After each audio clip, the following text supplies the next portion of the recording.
Padre, bendice tu palabra y bendice también la exposición de la misma. Ayúdanos en esta mañana, en el nombre de Jesús. Amén. Pueden tomar asiento, mis hermanos. Voy a hablarle de este tema hoy. Betsabé, la historia de una mujer y madre. Que no se te olvide esa madre que te trajo al mundo y esa madre de tus hijos. Que no se te olvide. Que no se nos olvide. No solamente hoy, sino todos los días. Que no se nos olvide allí como este joven predicador, ¿verdad? Betsabé, la historia entonces de una mujer y madre que se supo sobreponer a las adversidades. ¿Sabe, hermanos? Cuando se habla de Betsabé, por lo general, lo primero que nos viene a la mente, ¿qué es lo que es? La infidelidad, ¿cierto? La infidelidad con David, porque por eso es que esta mujer en el Antiguo Testamento es más recordada. Cuando hablamos de David, se habla de dos eventos de David, ¿cierto? Mató al gigante e infidelidad con Betsabé. Esas son las dos cosas que recordamos nosotros allí de David o en su contexto general allí. Pero su historia envuelve mucho más que esta infidelidad. La infidelidad es el inicio para que uno entre a hablar de ella o conocer de ella. Y yo quisiera que hoy nosotros nos vamos a enfocar un poquito más en su aspecto de la maternidad, de madre como tal, ¿cierto? Así que lo primero que quiero compartir con usted para que usted entienda un poquito más acerca de ella, porque de esta mujer casi no se habla. Nosotros podemos hablar de Jocabed, de Ana, ¿verdad? En estos tiempos, de Elizabeth, de María, la madre de Jesús. Podemos hablar de otras grandes mujeres, pero Betsabé es una de estas mujeres que casi no se menciona, a menos que se mencione con la otra tonalidad. Yo quisiera que la viéramos hoy desde otro ángulo diferente allí. Y quisiera que viéramos su herencia allí en primer lugar. Se nos dice en 2 de Samuel, capítulo 11, versículo 3, que Betsabé era hija de Elián y mujer de Urías. Era hija de Elián y mujer de Urías. ¿Quiénes eran estos dos hombres? Es la pregunta que surge aquí. ¿Quiénes eran estos dos hombres? Bueno, en primer lugar, en 2 de Samuel, capítulo 23, versículo 34, nos dice que Elián, ¿verdad?, el padre de Betsabé, era contado entre los valientes de David. O sea que David tenía un grupo allí de hombres valientes que lo arriesgaron, hombres de valor, que lo dieron todo por el servicio al reino y al rey.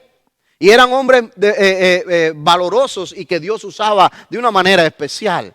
Pero no solamente Elián, el padre de Betsabé, pero también Urías, el esposo de Betsabé, era contado entre los hombres valientes, versículo 39 allí. Pero si nos vamos un poquito más atrás y encontramos al abuelo de Betsabé. El abuelo de Betsabé fue un consejero prominente de David, Ahitofel,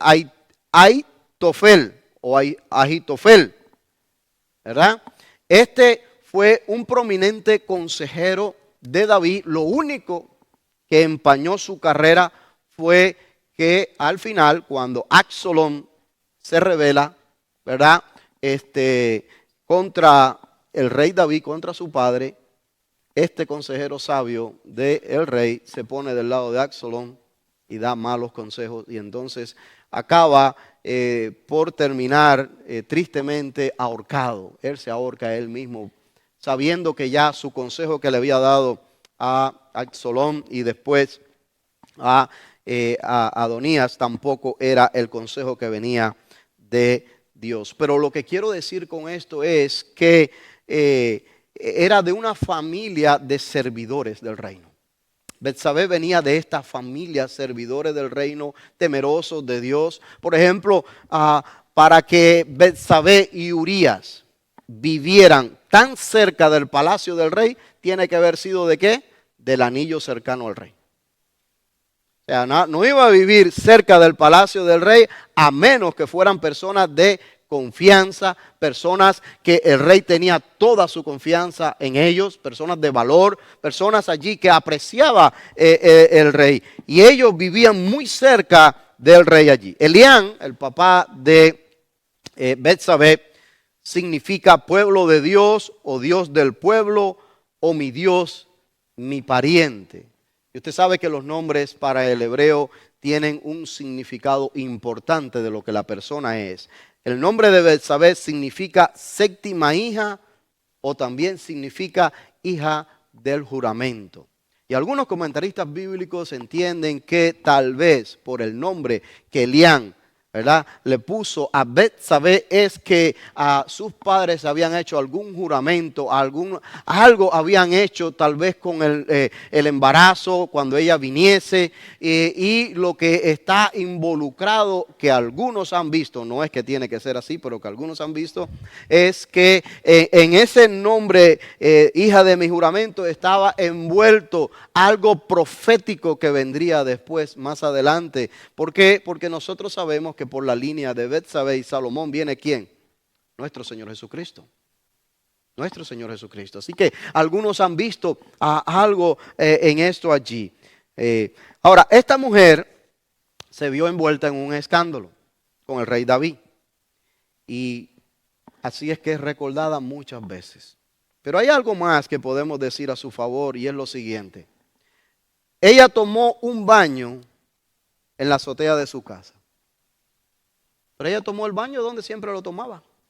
¿O no? ¿Dónde siempre lo tomaba? O sea, la podemos culpar y todo lo que se quiere decir. Pero ella tomó el baño donde siempre lo tomaba. No lo tomó de manera adrede para que el rey David la viese y entonces ella entrar en esta parte real. No. El rey David, dice la palabra de Dios, que en el tiempo, y ese es el autor, dice, en el tiempo en que los reyes van a la guerra, en ese tiempo David decidió no ir a la guerra. Bueno, como era rey, él podía decidirlo, o sea, no hay ningún problema con eso, pero está fuera de su contexto cultural que él le correspondía estar allá, aunque no estuviera él liderando el ejército, él estuviera en el campamento, es donde los reyes iban a la guerra. Él se quedó allí y andaba por esa azotea. Él la vio. Bueno, ella está tomando un baño. Él no fue a la guerra porque es el rey y podía no ir si así lo quería. Hasta ahí no hay ningún problema. El problema es que cuando él la ve, él manda a investigar por ella. Y una vez que él se entera que es la esposa de uno de sus hombres de valor, él todavía prosigue. Él todavía prosigue. ¿Ve? Ahí es donde realmente está el problema allí, hermano. Cuando Dios confronta al rey David por medio del profeta Natán, no confronta nunca a Betsabé. Nosotros vemos que Betsabé básicamente la vemos como una víctima de ¿qué? De la autoridad del rey. Porque ¿quién se le iba a negar al rey? ¿Okay? Y el rey estaba empecinado de una vez. Entonces, cuando Dios hace el reclamo, por supuesto, viene al hombre, sí, pero viene al rey. Y a él es quien le hace todo este reclamo. Y por supuesto que ella sufre las consecuencias también con la pérdida del hijo. Ella no queda exenta de pagar consecuencias allí. Ahora, David hace su esposa Betsabé. Después ya que pasa todo este evento, que él es culpable, que todo lo que usted sabe que pasa. Él hace a esposa a Betsabé y tienen 4 hijos. Se dice, ¿4 hijos? Sí, ellos tuvieron 4 hijos. Cuando usted va a Primera de Crónicas, capítulo 3, versículo 5, dice, entre los hijos de David que le nacieron en Jerusalén, antes te menciona otros, dice, estaba Samua, Sobá, Natán y Salomón. La madre de ellos fue Betsabé, o Reina Valera, dice Beshua, hija de Amil, que es otro de los nombres que le dan para Elián allí. Okay? Ellos tienen 4 hijos allí. Ahora, dentro de estos 4 hijos llama la atención algo. Usted conoce a Salomón, pero interesante que David y Betsabé deciden ponerle a uno de sus hijos, ¿cómo? Natán. Interesante, ¿verdad? Quiere decir que ellos habían aceptado su culpabilidad.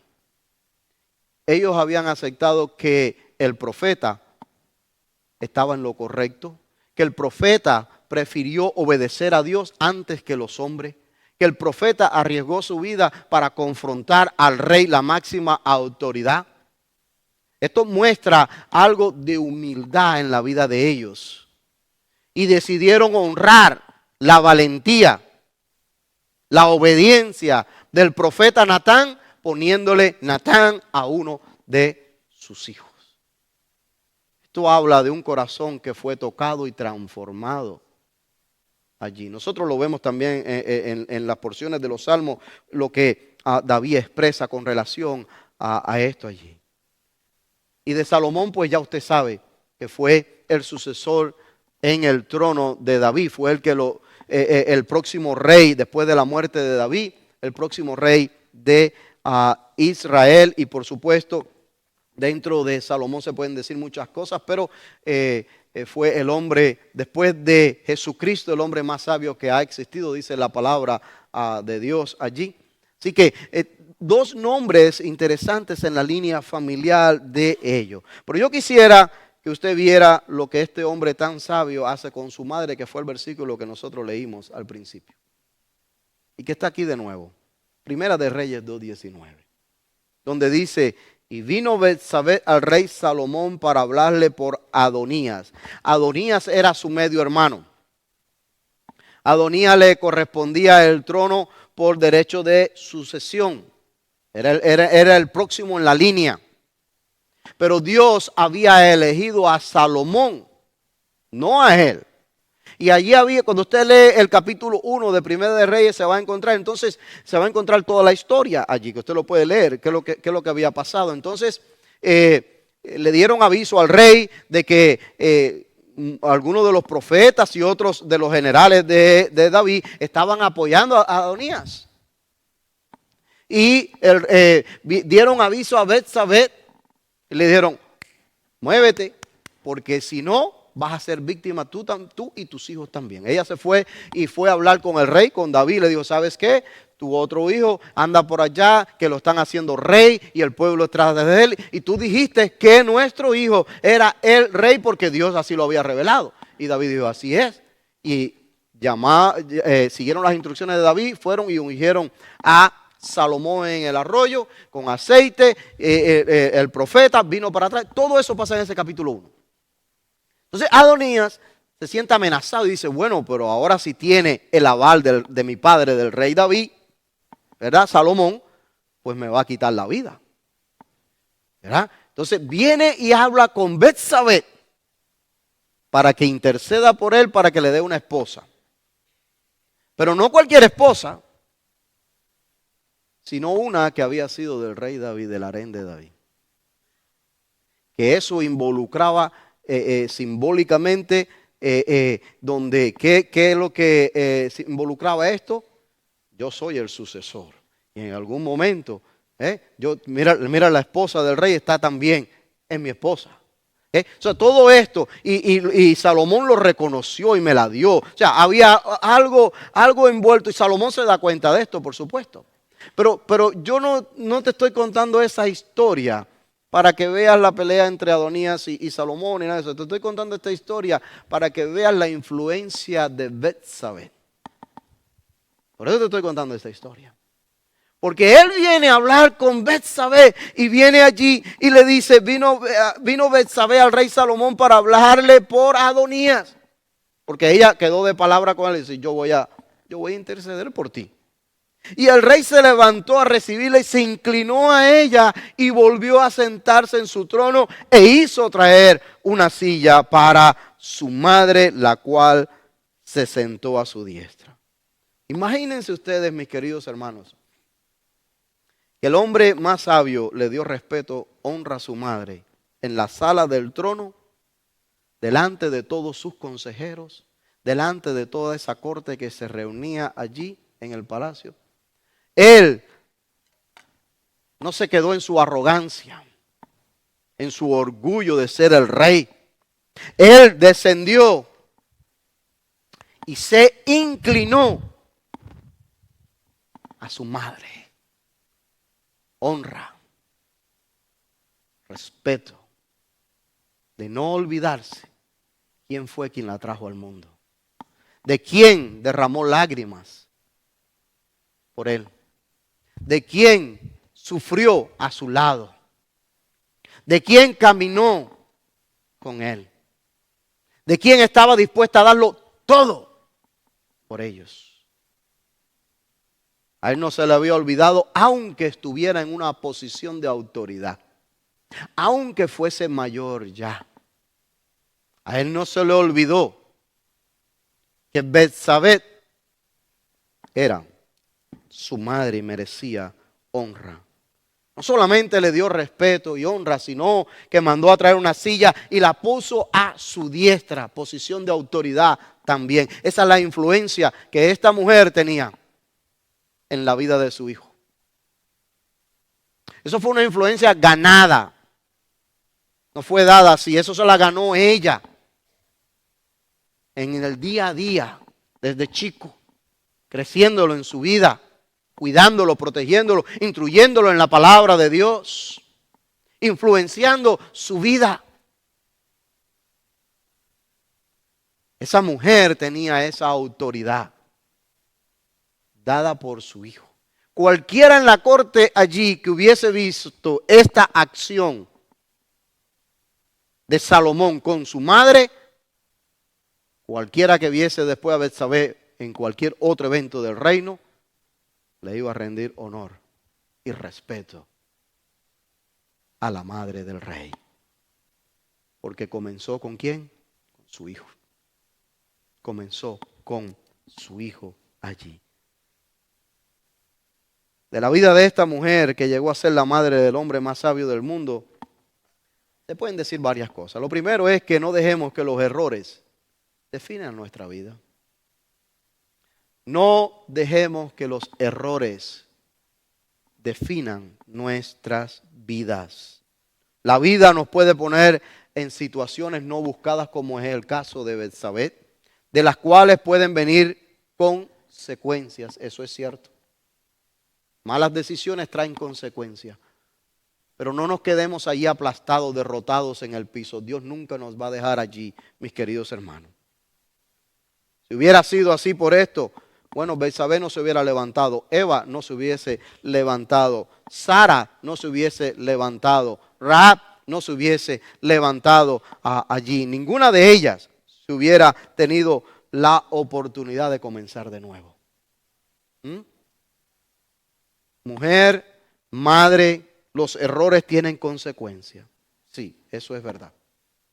Pero no dejes que ellos te aplasten.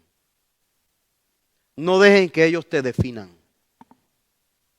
No lo dejes. De seguro,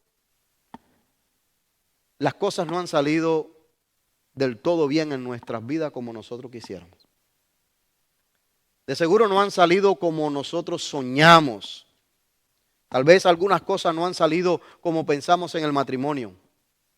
Tal vez algunas cosas no han salido o aspirábamos o soñábamos con nuestros hijos. Tal vez no han salido así. ¿Por qué? Porque la vida no es perfecta, porque no vivimos en un mundo perfecto. Pero no permitas que esos sentimientos te derroten.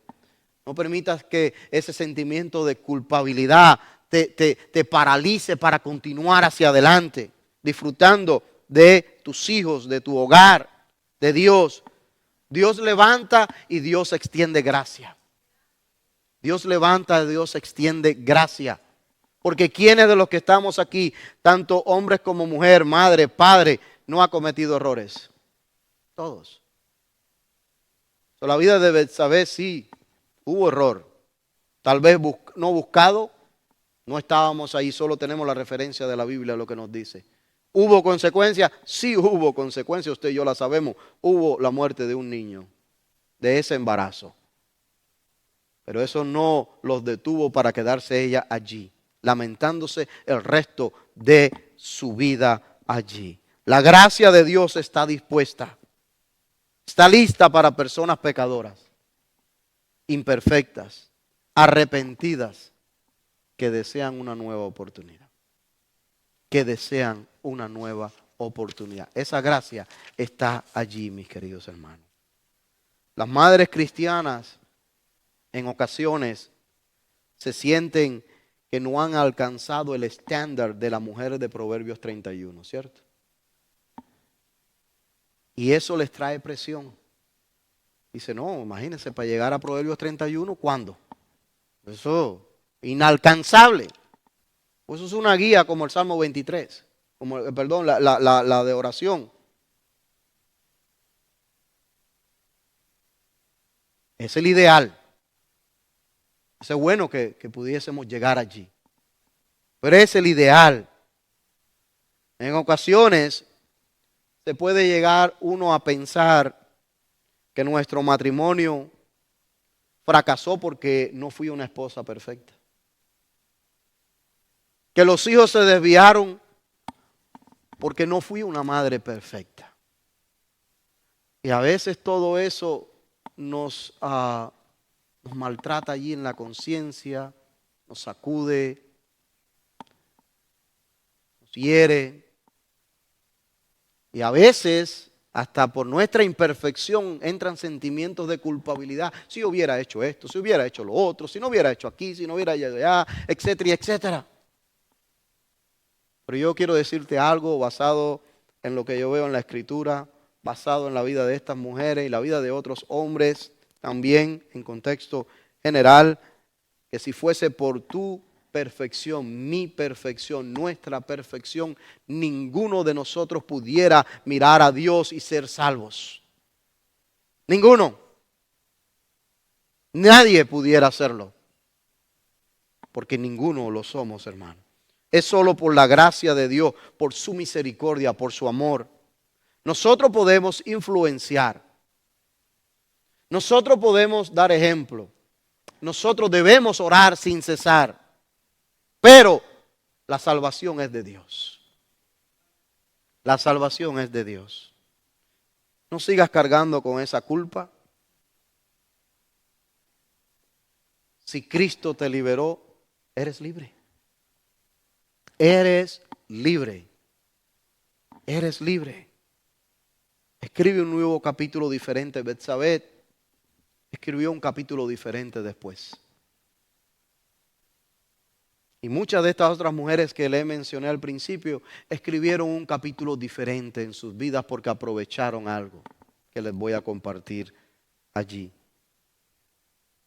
Sí, yo sé que Betsabé tuvo que haber llorado a su esposo Urías. De seguro tuvo que haber llorado a su hijo bastante. Porque una pérdida es una pérdida, no importa lo que. Tuvo que haberlo llorado. Pero tuvo tiempo de reflexionar. Tuvo tiempo también de aceptar el perdón de Dios. Tuvo tiempo de aceptar allí la restauración de Dios. Y tomó la decisión de moverse hacia adelante. No quedarse donde estaba, lamentándose por lo que había pasado. Le creyó a Dios que si se arrepentía y le pedía perdón, se podía mover hacia adelante. Se podía mover hacia adelante. Por eso déjame decirte un segundo aspecto de ella. Betsabé fue una madre que aprovechó bien la oportunidad de Dios. ¿Sabe? Ella no desperdició la gracia que se le extendió. Ella no desperdició la oportunidad que Dios le extendió de restauración. Ella la aprovechó. Y trató de ser diferente. Totalmente allí. Betsabé, como dije anteriormente, fue madre de 4 hijos más. No voy a volver a leer la escritura de Primera de Crónicas. Betsabé es mencionada en la línea genealógica de Jesús. Mateo 1:6 dice, Isaí engendró al rey David. Y el rey David engendró a Salomón, de la que fue mujer Urías. Ahí está implícita Betsabé. Betsabé fue una mujer de influencia. Mire lo que dice la escritura en Primera de Reyes 2, 13 al 19. Entonces Adonías, hijo de Hagai, vino a Betsabé, madre de Salomón, y ella le dijo: ¿es tu venida en paz? Él respondió: sí, de paz. Enseguida dijo: una palabra tengo que decirte. Ella dijo: di. Él dijo: tú sabes que el reino era mío y que todo Israel había puesto en mí su rostro para que yo reinara. Mas el reino fue traspasado y vino a ser de su rostro, vino a ser de mi hermano, porque por Jehová era suyo. Por herencia era de él, pero por decreto de Jehová se lo pasaron a Salomón. Ahora yo te ruego una petición, no me la niegues. Y ella le dijo: habla. Él entonces dijo: yo te ruego que hables al rey Salomón. Pero mira lo que sigue diciendo ese versículo 17. Porque él, ¿qué? No te lo negará. Era bien conocido de la influencia de Betsabé en sus hijos, del amor de sus hijos, del respeto, del cuidado de sus hijos con su madre. Él no te lo negará. Era bien conocido esto allí. Para que me dé a Abisag sunamita por mujer. Y Betsabé dijo: bien, yo hablaré por ti al rey. Y vino Betsabé, y ya usted sabe el versículo 19, que lo leímos anteriormente. Una mujer que aprovechó bien la oportunidad que Dios le dio, que aprovechó bien la vida después de esto. Betsabé fue una mujer que enseñó el temor de Dios a sus hijos. Mire Proverbios 4:3. Pues yo, al igual que ustedes, fui hijo de mi padre, amado tiernamente como el único de mi madre. No fue que fue único, pero como el único de mi madre. Consejo de Salomón en Proverbios 6:20. Es interesante este de 6:20 porque esta es amonestación contra el adulterio. Sabía muy bien Salomón esto, sabía muy bien esto a Betsabé. Y mira lo que dice allí: guarda, hijo mío, el mandamiento de tu padre y no dejes la enseñanza de tu madre. Cantares, otro libro de Salomón. Salgan a ver al rey Salomón, mujeres jóvenes de Jerusalén. Lleva puesta la corona que su madre le regaló el día de su boda, el día más feliz de su vida. Y así podemos seguir por los proverbios encontrando detallitos que Salomón arroja de la enseñanza que su mamá le dio, de los consejos que su mamá le dio en la vida. Según la historia judía, tradiciones judías también, Salomón tenía un apodo de su madre, que a menudo aparecía como un seudónimo al escribir, y era Lemuel. Lemuel. Ahora ese nombre te suena. Claro que te suena, porque mira lo que dice Proverbios 31:1. Los dichos del rey Lemuel contienen el siguiente mensaje que le enseñó su madre. Si esto es así, es tremendo el legado que dejó Betsabé en la vida de Salomón. Si esto es así como dice la tradición judía. Porque entonces la mujer maravilla, la mujer perfecta de Proverbios 31 es el consejo que Betsabé le da al rey Salomón, como algunos historias judías dice que ese era un seudónimo que usaba Salomón Lemuel. Don't take that, como dice el americano, to the bank, de mi boca, porque le estoy dando que es según la tradición judía. No lo tenemos implícito aquí, pero sí está mucho que decir de Salomón en los proverbios. Pues yo le estoy diciendo esto, pero si esto es así, tremendo legado. ¿Saben por qué pudo dejar este legado ella? Aunque Proverbios 31 no se lo demos a Salomón por el consejo de su madre Betsabé. Hay otros tantos exhortaciones y amonestaciones y enseñanzas en los proverbios y en cantares acerca de ella misma a Salomón. ¿Sabe por qué ella pudo dejar este legado? Por lo que ya he compartido con usted. Porque no dejó que los errores la dejaran en el piso.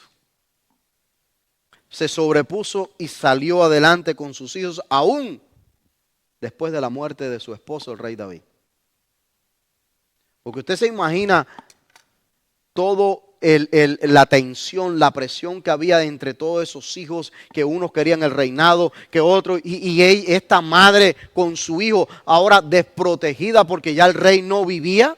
Inclusive gente de la misma, de influencia de la corte, como profetas, como sacerdotes y como generales de ejército en contra de ellos, tratando de levantar al otro rey. No debió haber sido fácil para ella. Pero ella se mantuvo ahí. Y ella escuchó la voz de Dios del profeta cuando vino y le dijo: corre al rey David, porque esto es lo que está pasando, para que antes que él muera, sea ungido Salomón a ojos de todo el pueblo. Y ella actuó sabiamente y escuchó el consejo. ¿Te das cuenta? Una mujer sabia. Una mujer sabia allí. Y segundo lugar, porque aprovechó la oportunidad que Dios le dio. Tal vez Dios te está dando oportunidades. Aprovéchala. Te dice: bueno, mis hijos ya están grandes. ¿Y? No importa. No importa. Los hijos siempre van a ser hijos, no importa la edad que tengan. ¿Sí o no? Estén casados, tengan hijos ellos van a ser hijos. Siempre hay, para pedir perdón, por ejemplo, si uno se equivocó, siempre hay oportunidad y es bueno y es saludable. Es bueno si uno se equivocó. ¿Por qué? Porque muchas veces nosotros somos un reflejo de la crianza que nos dieron. Esos son los patrones que nosotros aprendimos. ¿Cierto? Esos fueron los modelos que teníamos. Y eso lo replicamos en nuestros hogares. Algunos de ustedes han decidido de ser no igual. Tal vez a veces los hijos nos han reclamado cosas. Hay oportunidad. Aprovéchela. Betsabé la aprovechó. Por eso pudo sembrar un legado diferente. Y si usted aprovecha esa oportunidad, también lo puede hacer. Su legado es un recordatorio de Betsabé de que la misericordia de Dios es siempre más abundante que cualquier pecado que podamos cometer. Estamos enseñando a nuestros hijos como lo hizo Betsabé, enseñando cosas espirituales, enseñando temor de Dios,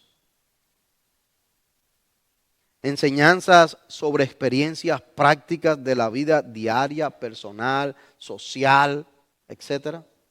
Estamos enseñándole. Ahí es que se va sembrando el legado. Ahí es.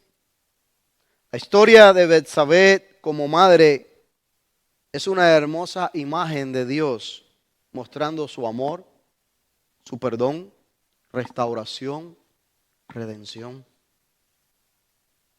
Tal vez nosotros podamos hacer algo parecido con nuestros hogares, con nuestros nietos, tal vez. Influenciar en su vida. Influenciar en su vida. Termino con esta meditación que dice: una mujer virtuosa. Una mujer es virtuosa no cuando es perfecta, sino cuando obedece y ama a Dios. Es mi oración que esto esté lleno de mujeres virtuosas así. Yo sé que sí, porque si estamos aquí, es por eso.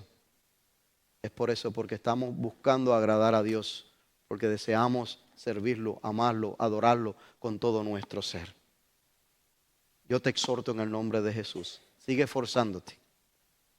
Sigue esforzándote. No importa la edad que tengan los hijos. Sigue esforzándose allí. Vamos a orar y vamos a terminar en oración.